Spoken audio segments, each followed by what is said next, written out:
Mardi 24 juin, Saint-Jean d'été. Enfin, oui. Non pas pour l'été, l'été est déjà commencé, il était déjà commencé, mais pour la fin de ces 3 jours, que j'imagine toujours sinistres, du 21 au 24.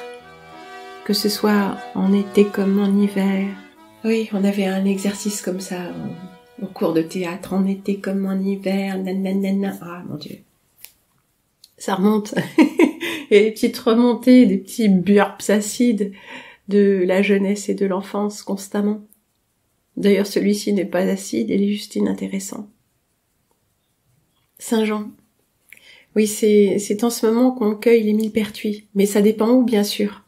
En Suède, ils ne sont pas encore ouverts, et dans le sud de la France, ils sont déjà complètement fanés, l'herbe de la Saint-Jean. On dit ça en anglais, donc c'est un nom vernaculaire.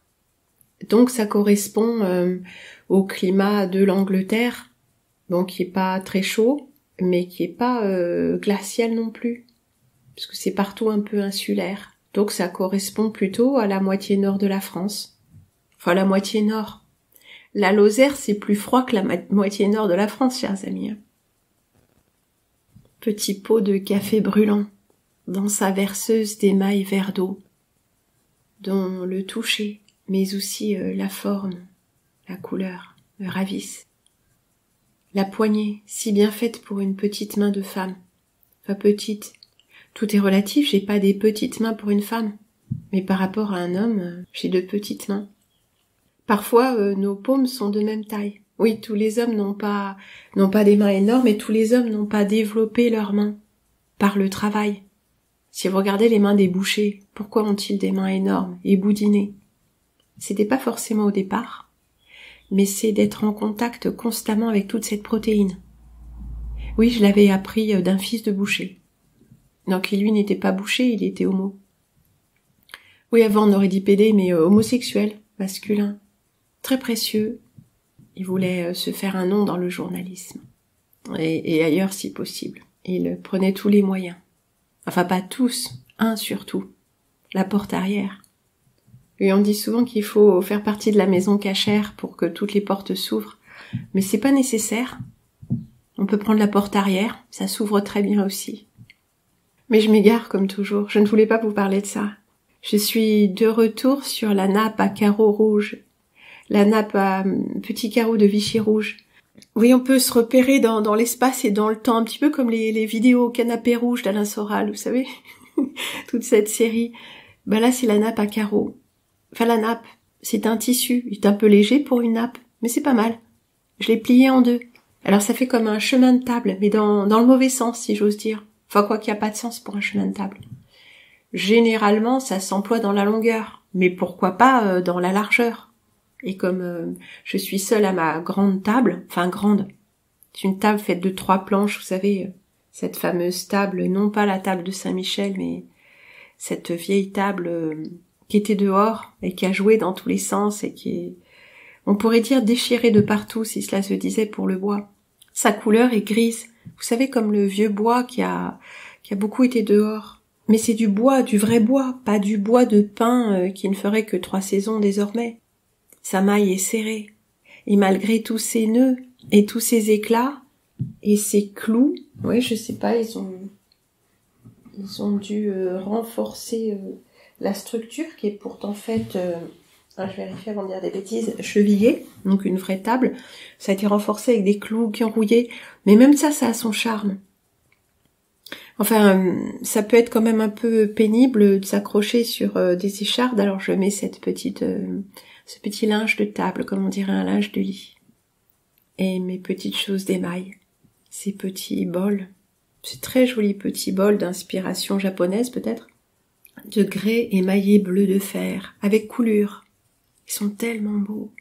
Et de les toucher, c'est pas juste la surface, je me rends compte que ce n'est pas seulement la surface. Je fais l'essai, je passe mon pouce, là, tout en vous parlant, sur la surface de la verseuse émaillée. La matière a légèrement faïencé. Vous savez, ces petits éclats. Enfin, ça ne se voit pas, ça ne se sent pas. Ça s'aperçoit à peine. Est-ce la matière en dessous ou le faïençage, l'émaillage? Je pencherai pour l'émaillage. Ou la couleur plutôt, mais pas la couche de glaçure. Et puis, je touche l'émaillage de ce petit bol. Je ne sais pas comment dire, ça vibre différemment. Non, je sens pas des vibrations, mais c'est pas pareil. Et c'est comme si les doigts, les yeux et l'imaginaire reconnaissaient des différences tellement subtiles qu'il n'y a pas vraiment de mots, ou même pas vraiment de sensations. C'est juste différent, très délicatement différent, que l'on pourrait analyser de tellement de façons différentes. Oui, j'ai fait une petite rupture de construction là, j'avais envie. Oui, c'est ce qui s'appelle une licence poétique. Ben c'est pas structurellement correct du point de vue de la syntaxe, mais c'est compréhensible. Et puis surtout, c'est voulu. Ouais, parce que les ruptures de construction qui ne sont pas le fruit de licences poétiques sont légion de nos jours. Pourquoi de nos jours? Ben parce que ma grand-mère, mais ta grand-mère, si c'est pas ton arrière-grand-mère, mon cher, elle parlait le français. Le vrai français, de l'école. Ah oui, on avait empêché aux Bretons de parler breton. Bon, il y a tous ces tas de choses, selon comment on regarde l'histoire ou le peu qu'on en sait, enfin en tout cas notre histoire familiale ou locale, eh bien, il y a du bon et du mauvais. Tout le temps, du bon et du mauvais. Le bon n'est jamais d'un côté et le mauvais de l'autre. Hein, vous savez, comme les curés qui sont tous pédos, ou alors qui sont tous les défenseurs de la moralité contre la décadence sexuelle. Non, non, ni l'un ni l'autre. Et c'est même pas qu'il y en a des bons et il y en a des mauvais. Bon, ça peut exagérer. Ça peut exister des gens qui sont vraiment tout bien, vraiment alignés, ou vraiment mauvais, vraiment tout à jeter. Mais généralement, c'est pas le cas. Alors c'est pour ça que nous n'aurons jamais nos réponses ici-bas. Et que ça n'est pas grave. Et que c'est juste le mental qui veut les réponses, mais nous voulons la réponse. Et la réponse n'est pas mentale, elle n'est pas intellectuelle.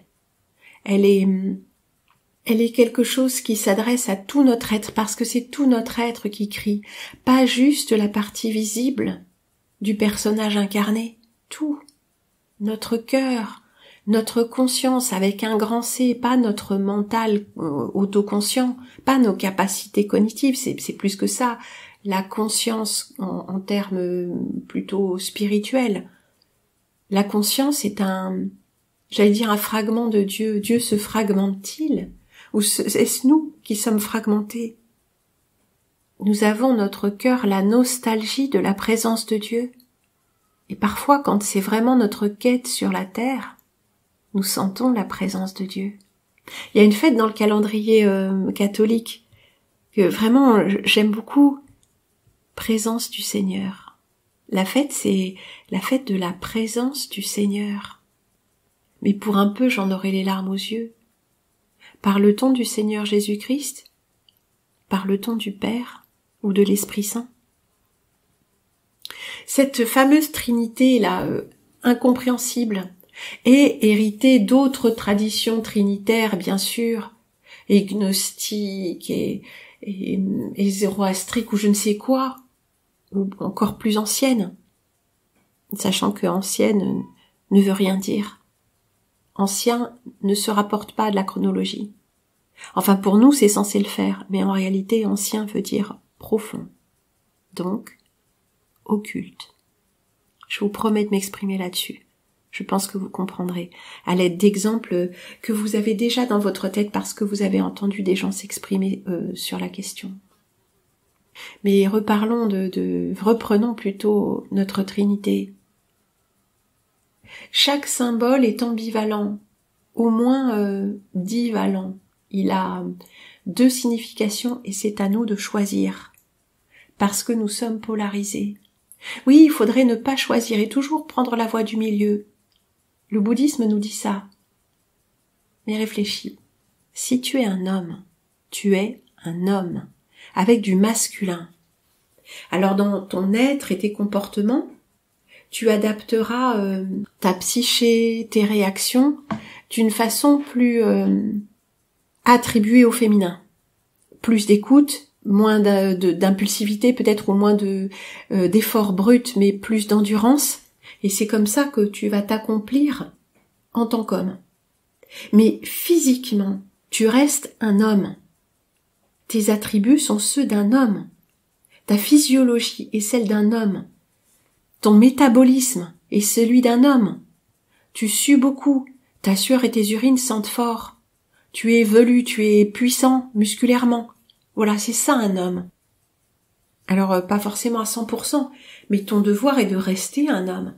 De nourrir ton masculin. De faire en sorte que ton précieux centre masculin, tes testicules, produisent la testostérone. Tout ça, c'est du langage de biologie conventionnelle, mais l'information qui fait de toi l'être incarné masculin. Pour le reste, la psyché, la spiritualité, tu vas apprendre du féminin comme tu vas apprendre de la vie et des autres et de toi-même. Mais il faut pas tout mélanger. Pourquoi je disais ça?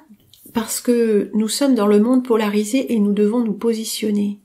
Et que dans cette idée, nous pouvons dire qu'il existe le bien et le mal, et que les spiritualités noires nous disent qu'il faut aller au-delà du bien et du mal.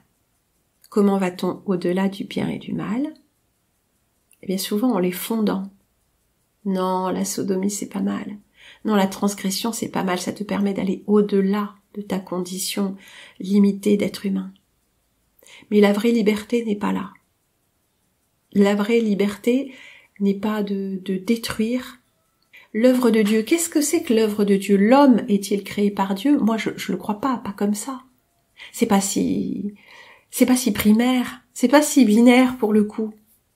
Le jaillissement de la vie, qui est l'œuvre de Dieu, a vitalisé toute cette fausse création. Tout est falsifié, mais la seule chose qui ne peut pas l'être, c'est le jaillissement du vivant, qui est l'attribut de Dieu. Dans cette idée de création, seul Dieu peut créer. Créer, c'est-à-dire donner la vie. Faire de la vie là où il n'y en a pas. La fausse matrice, le diable, les déchus ne peuvent pas créer la vie. Ils ne peuvent que la falsifier. C'est pour ça qu'ils nous pompent tout le temps. Nous, eh bien, les humains, le vivant en nous. Mais ce qui nous pompe est aussi à l'intérieur de nous. Nous servons constamment de maîtres. C'est la nature de ce monde. Et c'est là que nous devons nous positionner. Pour la vie, pour Dieu, pour le bien, et vous voyez que ces trois mots ne font pas consensus. Pour la vie renvoie souvent aux anti-avorteurs. Dieu renvoie à une idée étriquée et obscurantiste de la religion.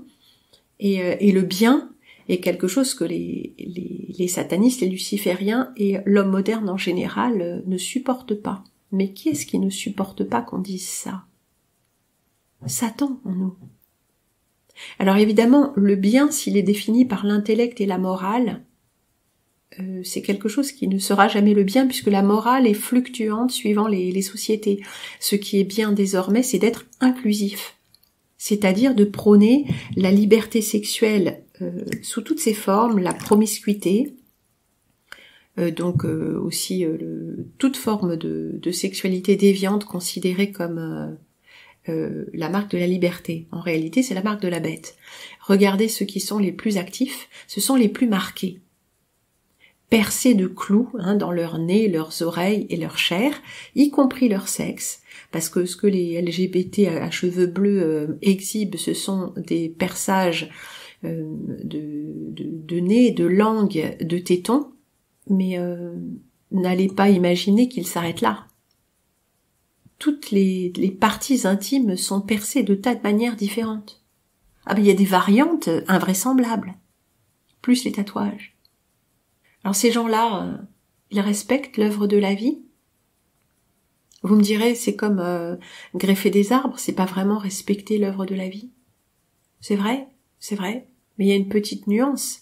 Est-ce qu'on le fait par besoin de contrôle, gratuitement, pour une nouvelle espèce, ou est-ce qu'on le fait pour améliorer la productivité dans un état d'esprit vivrier, c'est-à-dire une famille, une communauté villageoise, un hameau, qui va remplir ses caves de pommes pour passer la saison. Il y a une petite nuance. Et cette nuance n'est pas dans la chose elle-même, elle est dans l'attitude. Ce que j'appelle la régulation ou la dérégulation. Nous sommes entraînés à faire des choses qui sont contre la nature du vivant. Mais nous devons nous positionner à chaque instant. Pourquoi est-ce que je le fais? Est-ce que je crois que je dois le faire? Est-ce que je le fais parce que si je ne le fais pas, je me mets en danger? Ou est-ce que c'est plus commode pour moi? Toutes ces questions sont essentielles. Ce qui nous élève le long de cet axe vertical que représente pour moi la barre verticale de la croix catholique, cet axe qui s'élève, cet axe de l'homme, c'est un choix personnel. L'homme naît 2 fois. Il naît à l'existence terrestre en s'incarnant et en passant la porte étroite de la vulve de sa mère. Il naît une 2e fois lui-même en choisissant Dieu, en choisissant la voie qu'il va prendre quand cette voie est celle de la nature des choses, de la vie qui crée de la vie, de l'élévation spirituelle. S'il s'en abstient, ou s'il choisit délibérément la voie facile, très fortement spiritualisée d'ailleurs, la voie du service de Satan, c'est-à-dire d'être d'abord au service de soi-même, de son ego, de son plaisir, fuir toute responsabilité spirituelle. S'il choisit ça, il ne s'élève pas. L'homme naît 2 fois, et il s'élève 2 fois. Mais ce n'est pas un événement unique, un point dans l'espace-temps. Nous élever est une démarche qui est prévue pour se dérouler tout au long d'une existence humaine. Nous nous élevons une première fois quand nous nous mettons debout. Nous nous élevons une 2e quand nous choisissons l'appel en nous. Et ça n'est pas un événement isolé dans notre vie. Toi, je sais, tu as choisi très tôt parce que tu as vu très tôt. Ça ne veut pas dire que choisir marque le début d'une série de décisions ou d'actions. Quand on est enfant, on n'est pas maître de ses actions. On n'est même pas maître de ses sentiments. Mais on est à l'intérieur d'une partie de son cœur qui ressent et perçoit, dont on va se couper peu à peu. L'enfant se referme intérieurement comme une fleur, dans notre société bien sûr, dans la plupart des sociétés humaines. Et puis possiblement il se rouvre. L'enfant intérieur se rouvre, le bouton de fleur se rouvre et se referme tout au long de la vie. Se rouvrira-t-il plus qu'il ne se referme?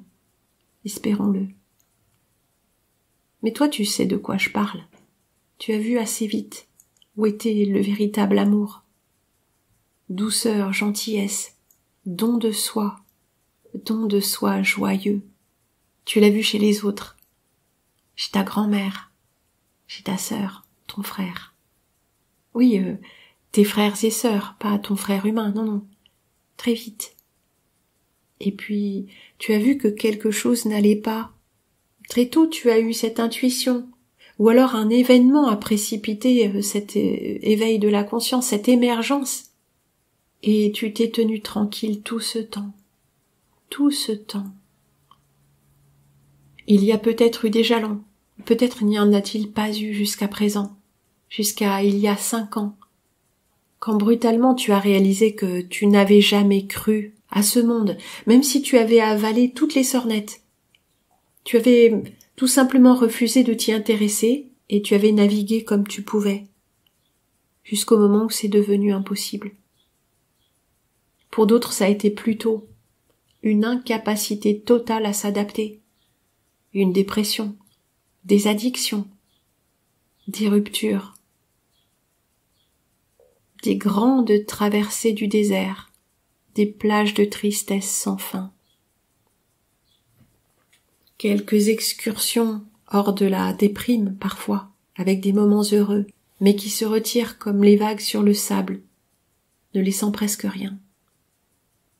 un goût amer et une nostalgie terrible de ce quelque chose que nous n'avons même pas connu.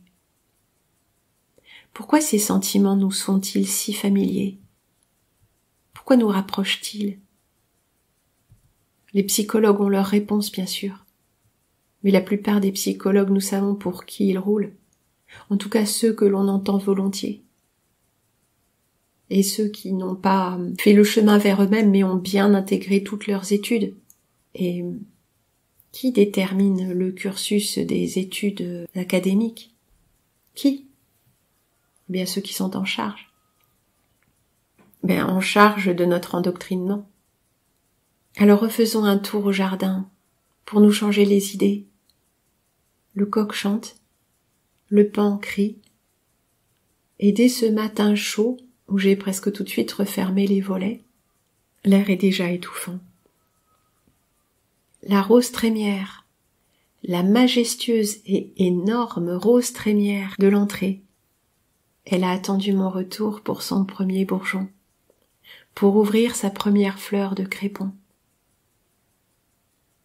Ah non, je n'ai pas été déçue. Il aurait pu s'agir d'une infinité de couleurs, sauf le jaune auquel je ne tiens pas. Mais un fuchsia profond, un rose soutenu et froid, un rouge qui tire vers le rose carmin, froid, légèrement froid, presque plus un rouge qu'un rose, mais certainement plus un rouge qu'un orange. Des feuilles gigantesques et bien ligneuses, presque épaisses comme des légumes. Tout ça, c'est parce que je l'ai arrosée d'eau de vaisselle et d'urine. Oui, je récupère mes urines. Eh bien, elle est déjà haute, bien plus haute que moi. Je sais pas, peut-être plus de 2 mètres déjà. Et des départs axillaires de petites branches, de tiges, disons, sont déjà pleines de grappes de fleurs. Ah, c'est pas à proprement parler des grappes, mais ce sont ces énormes boutons.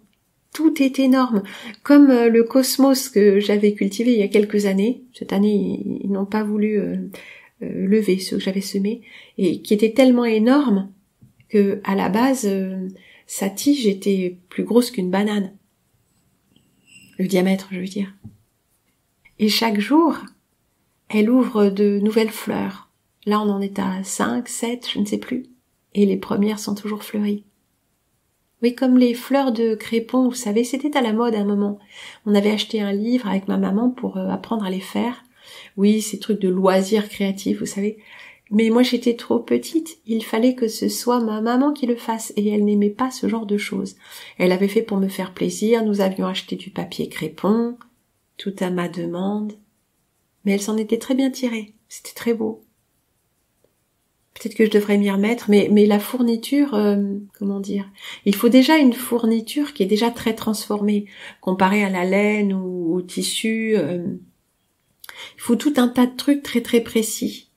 C'est pas du tout comme si on faisait tout par soi-même, qu'on colorait le papier, qu'on le gaufrait, mais qu'importe. Floraison du matin. Vision fugace de ces fleurs de chicorée bleues, bleu-violet. Elles pâlissent au fur et à mesure de la matinée. À 10 heures, elles sont déjà en train de se refermer, décolorées, car elles ne fleurissent qu'un jour. Et le lendemain matin, il y en a de nouvelles. Et puis il y a l'hypomée, plante volubile, c'est-à-dire qui s'enroule, vous savez, comme un liseron majestueux. Ces corolles d'un violet profond, de nuit, sont purement magnétiques. Je les ai plantées, oui, parce que quand je les sème, elles ne poussent pas, alors je les ai plantées au pied des trépieds de bambou où j'ai mis les tomates. Et comme elles sont bien poussées en mon absence, je les ai délicatement enroulées autour des pieds de tomates, quand elles ne l'avaient pas fait elles-mêmes.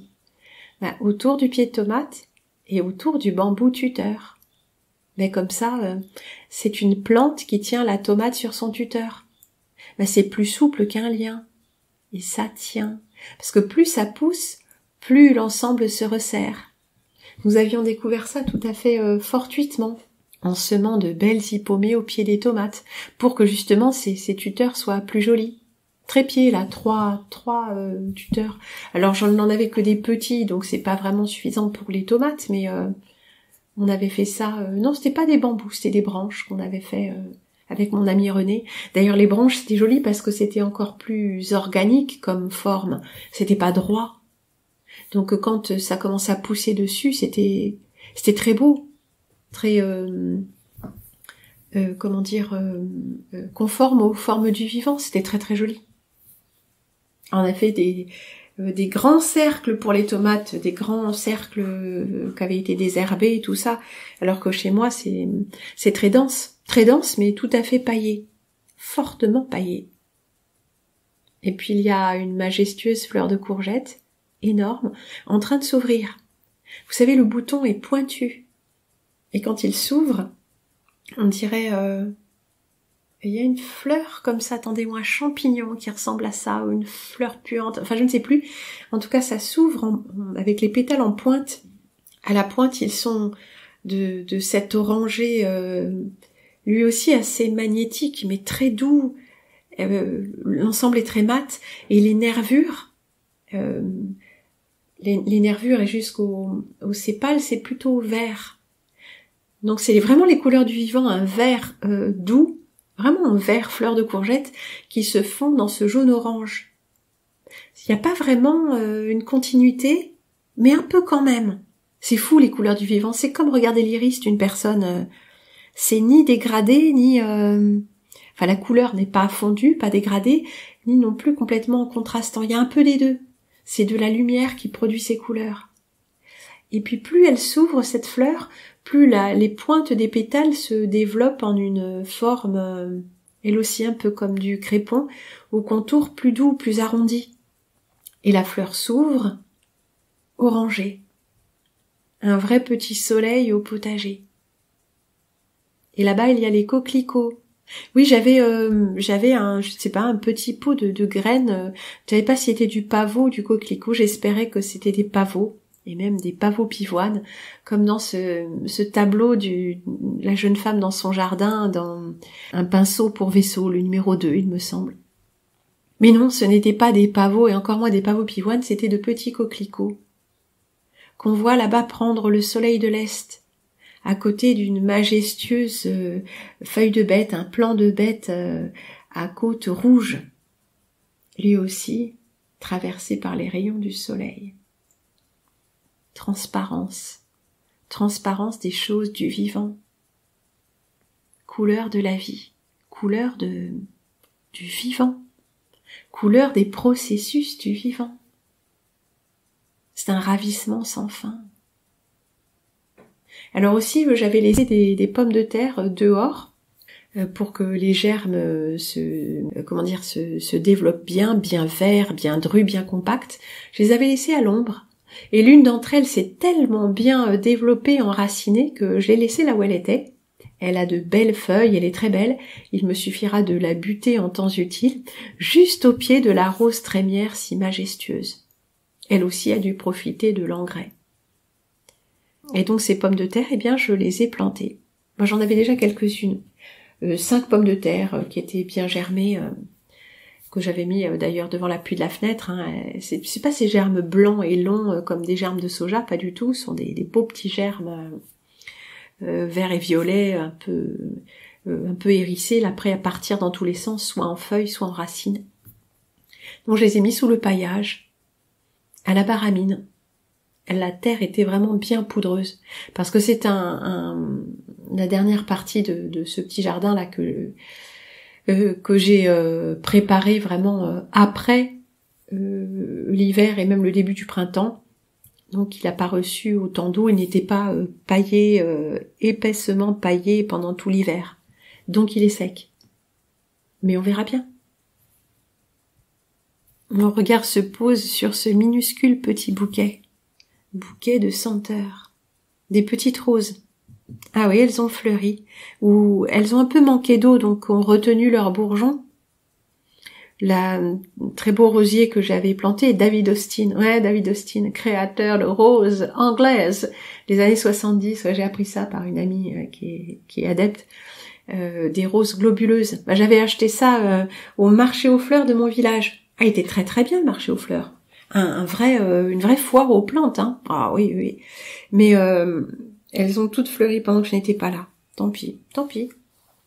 Mais il y en a d'autres qui fleurissent, de tout petits rosiers et de toutes petites roses. Oh bah ça tiendrait dans le creux de ma main une de ces roses.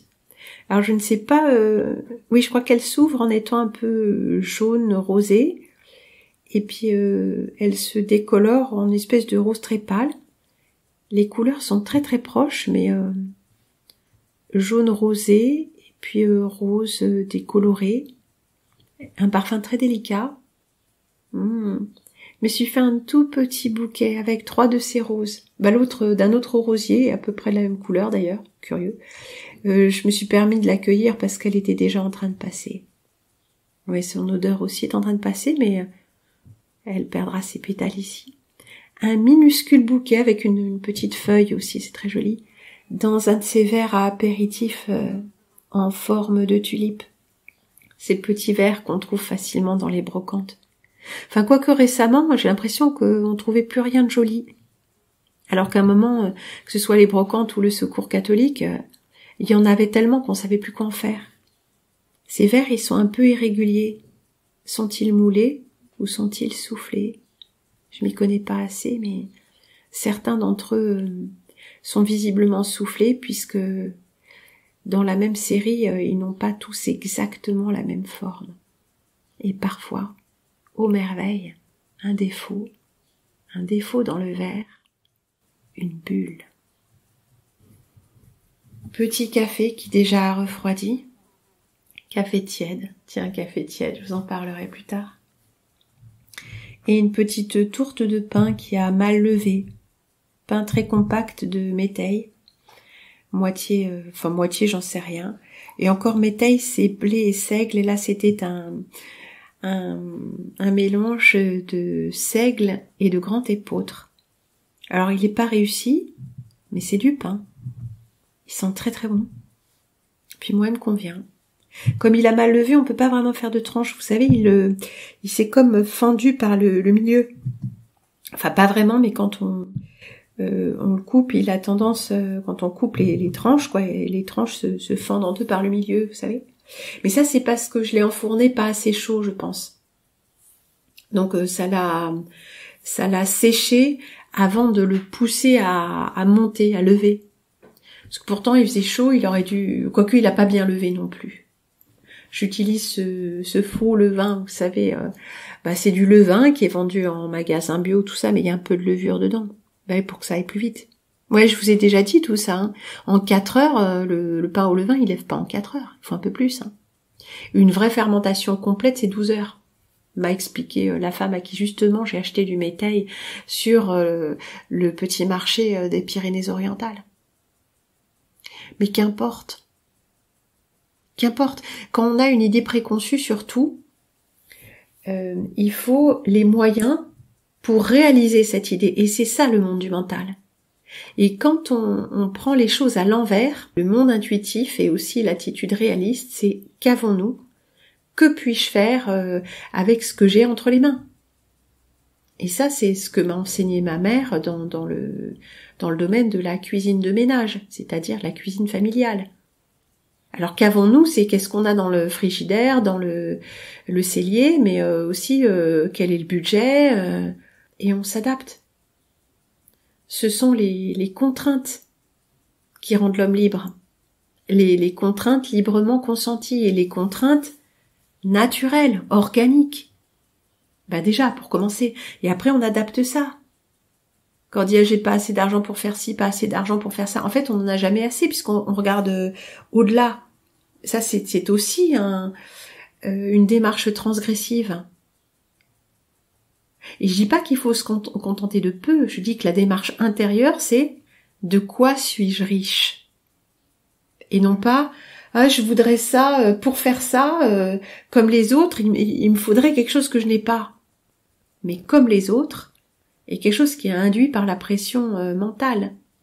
Nous devons refuser cette pression mentale et nous demander de quoi a besoin mon âme, où suis-je en ce moment, où suis-je arrivé en ce moment.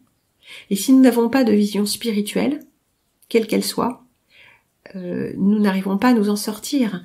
Les visions spirituelles, bon, je les défends pas forcément, pas celles-là, mais peuvent par exemple dire j'ai choisi mon incarnation, donc il n'est pas licite de me plaindre de ce que j'ai actuellement. Alors il y a bien sûr beaucoup de d'abus de cette compréhension des choses, comme un abattement, et dire bon ça sert à rien de toute façon, on n'a que ce qu'on mérite. Non, pas forcément. Mais si mon âme est arrivée ici, ce n'est peut-être pas par hasard.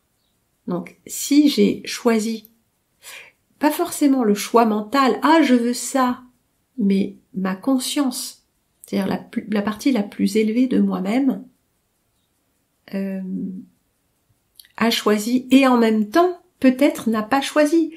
Je me suis incarnée ici de cette manière parce que la vibration de cette chose intermédiaire entre la conscience, l'âme et le corps, je ne sais pas dans quel ordre vous placez les choses, mais si la conscience était ce qu'il y a de plus élevé, il y aurait l'âme, un peu qui est une émanation de la conscience, et ensuite l'âme vient habiter un corps. Souvent c'est dit dans cet ordre, mais bon, vous pouvez bien sûr choisir votre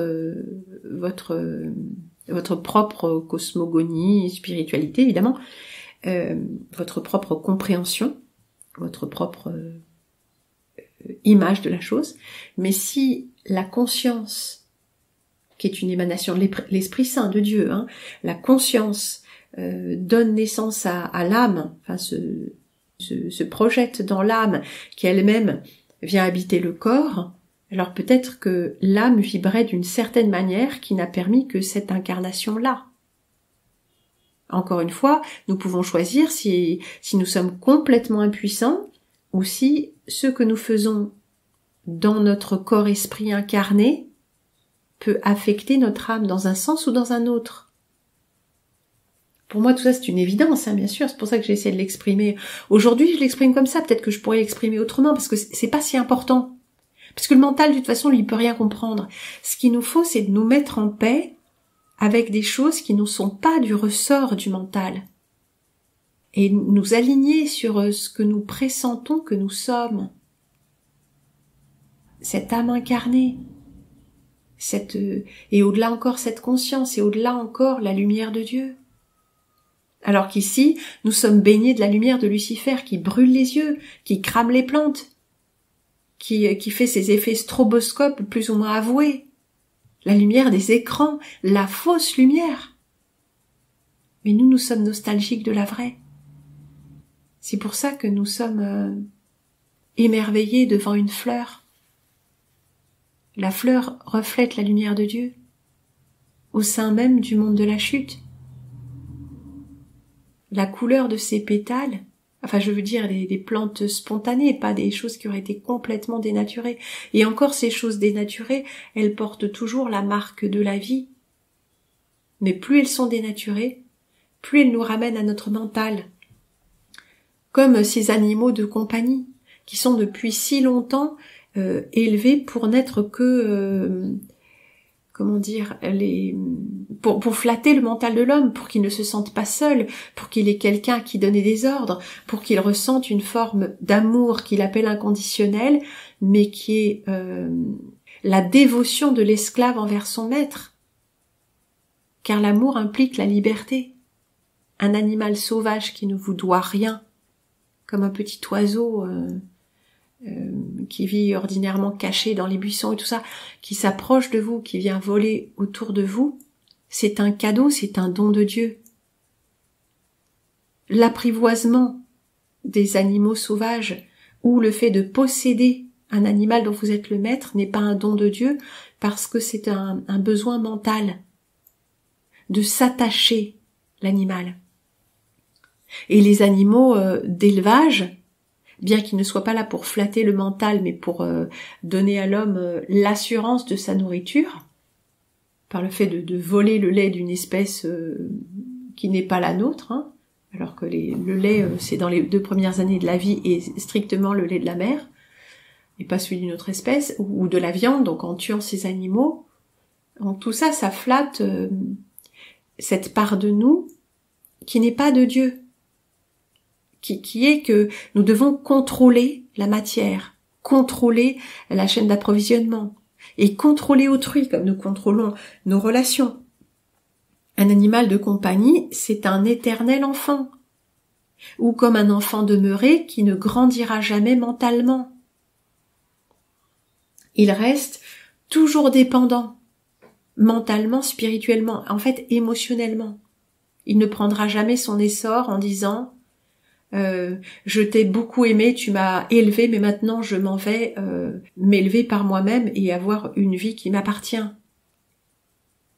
Aussi bien un animal domestique qu'un enfant trisomique ou déficient mental ne pourra dire une chose pareille. Il sera toujours soumis à un maître. Et ces animaux domestiques qui reviennent à l'état sauvage ne reviennent pas à l'état sauvage, parce que ce ne sont pas, dans leur gène, ils n'ont pas le sauvage. Ils vont aller tourner autour des habitations des hommes, plus ou moins loin, et se nourriront de choses qui sont les commensaux des habitations des hommes. Il y a 2 voies pour nous. Il est devenu presque impossible de choisir la voie qui est préconisée dans l'Évangile, avec la métaphore du lys des champs et des petits oiseaux qui ne sèment ni ne moissonnent et pourtant qui sont nourris par le Créateur. Le fait de se dépouiller de tout. On nous dit « Non, ne vous inquiétez pas, on ne vous demande pas de vous dépouiller de vos biens matériels. » Mais bien sûr que si. On ne vous demande pas d'aller vous mettre dans le froid en hiver sans maison et sans feu. Non, puisque l'histoire de l'Évangile se passe dans un pays où on peut vivre dehors quasiment toute l'année. Bon, l'hiver, c'est sûr, faut se chauffer un tout petit peu. Et encore, oui, il peut y avoir une fine couche de neige parfois, enfin peut-être plus maintenant, mais ça a pu arriver. Mais en été, bien sûr, il faut se tenir au frais. Donc ce sera plutôt un abri contre la chaleur. Mais un abri n'est pas une maison de 7 pièces, 8 pièces avec des meubles dans tous les sens et un étalage de richesse. Bien sûr qu'il vous est demandé la pauvreté de choses matérielles. Mais si vous réfléchissez bien, presque tout le monde y aspire. Au moins pour les vacances. Ah oui, vivre de rien, vivre en roulotte, passer quelques jours ou semaines sous la tente. Parce que là, on retrouve l'essentiel. Et maintenant, même ça s'est dévoyé. Avant, on avait que le petit but à gaz qu'on avait dans le sac à dos. Maintenant, c'est un camping-car avec, tenez-vous bien, une remorque et soit un scooter à 3 roues, oui, 2, hein, pour monsieur et pour madame, soit carrément la petite bagnole, la Smart, derrière. Et après, ça va où? Ouais, parce que dans le camping-car, on peut pas se déplacer tout le temps. Là, on va pas juste, quand on est basé au camping, on va pas prendre le camping-car pour aller au supermarché, ou à la piscine, ou à la plage. Bah non, c'est débile. Et puis si on est garé sur le parking des camping-cars, on va pas laisser sa place pour aller faire un tour l'après-midi. Puis bien sûr, on va pas y aller à pied. Pour peu que ce soit plus de 500 mètres, on n'y va pas à pied. Puis les courses alors? Bah oui, il suffirait d'emmener un caddie, hein, les caddies de petites vieilles dames. Non, hors de question. La honte, quoi. La loose. Non, il faut... donc avant, il y avait les vélos accrochés à l'arrière des camping-cars. Après, il y a eu la remorque avec le scooter. Bah ouais. Non, pardon, j'ai loupé une étape. Le vélo électrique. Ouais, accroché. Après, il y a le scooter. Puis le scooter des neiges avec des roues, là, donc 3 roues, devant ou derrière. Hein. Oh bah c'est par devant ou par derrière, c'est comme tu préfères. Et puis la bagnole. Ah, j'ai vu la bagnole. Non, pas une bagnole sans permis. Bah, les mecs ont le permis, donc ça servira à rien. Une Smart, je crois. Pas sûr, pour le coup. Mais c'est bien aussi, ça, pour se garer n'importe où, tu vois. Ben, quand tu vas à Noirmoutier, je sais pas quoi, Cannes, non, peut-être pas Cannes, mais si, pourquoi pas Cannes, hein, pas loin. ou je sais pas, ailleurs, des endroits très très fréquentés, hein. Biarritz, bah oui, tu vas pouvoir te garer plus facilement qu'une grosse bagnole, parce que les gens ils y vont aussi en 4x4, bah en 4x4 de ville.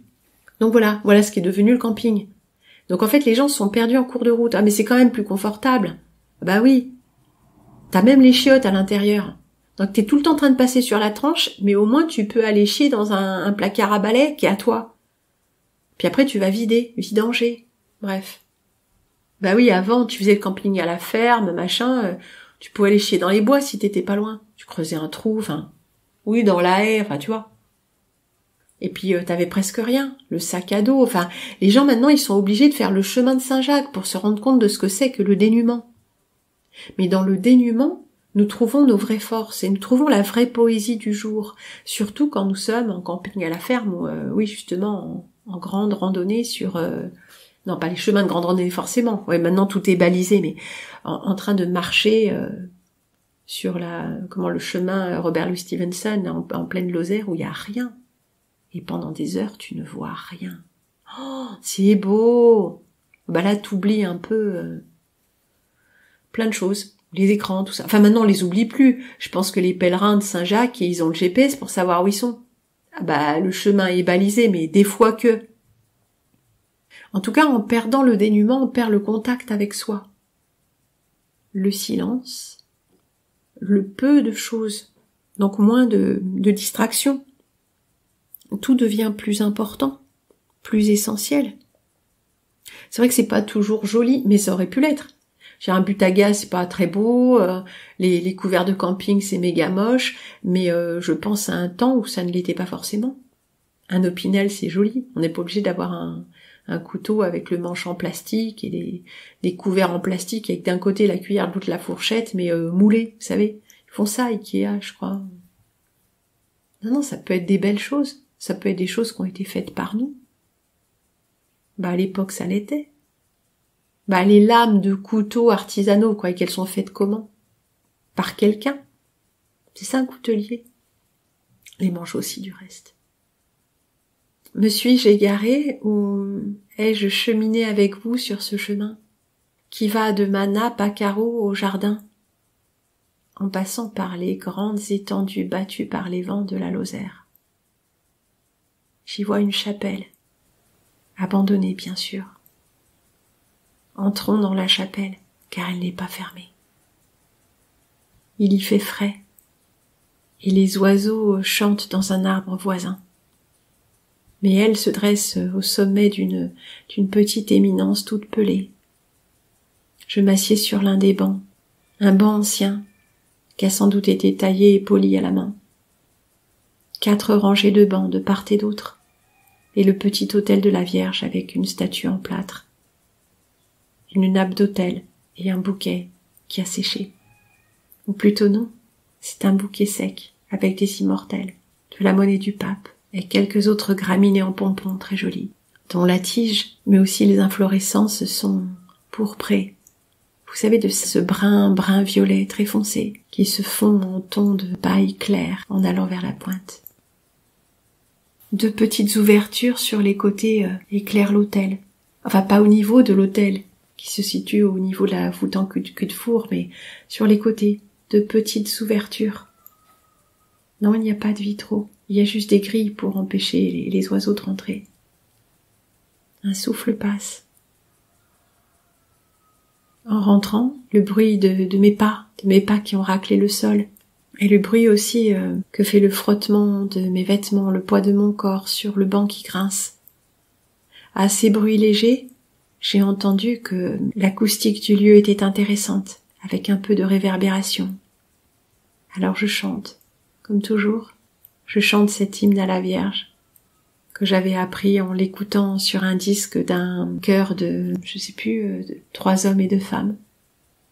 Cet air traditionnel en patois de Nice. Et puis je repars, je referme la porte, cette grosse fermeture de métal qui claque à l'intérieur de la chapelle, dont j'entends encore l'écho en m'éloignant.